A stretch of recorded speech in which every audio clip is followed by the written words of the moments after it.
Belarusian President Alexander Lukashenko appears set to extend his 31-year rule after a landslide victory in Sunday's presidential election, despite widespread condemnation from Western governments.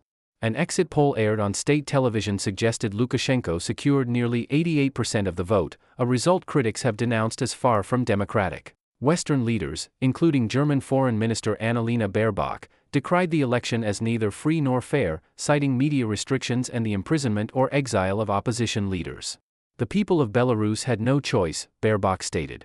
Polish Foreign Minister Radoslaw Sikorski sarcastically questioned the results, noting, "Will the rest fit inside the prisons?" Lukashenko dismissed these criticisms during a sprawling 4-hour press conference, defending the imprisonment of dissenters as a lawful response to those who opened their mouths too wide. He rejected claims of silencing political opponents, stating they had chosen exile or incarceration. Meanwhile, exiled opposition leader Svetlana Tsikhanouskaya accused Lukashenko of staging the election as a dictator's ritual, while protests against his regime erupted in cities like Warsaw. The US and EU have maintained their refusal to recognize Lukashenko as Belarus' legitimate leader, recalling the violent suppression of mass protests in 2020 after allegations of election rigging. Lukashenko's close ties to Russian President Vladimir Putin were again underscored, as Belarus remains a key ally in Moscow's geopolitical strategy.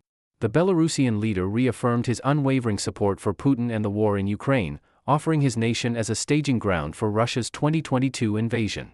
Yet, he hinted at potential diplomacy ahead, suggesting a compromise could emerge as Moscow and Kyiv move toward possible negotiations. Despite maintaining a tight grip on power, Lukashenko faces challenges ahead, including navigating Belarus' strained relations with the West and its dependence on Russia.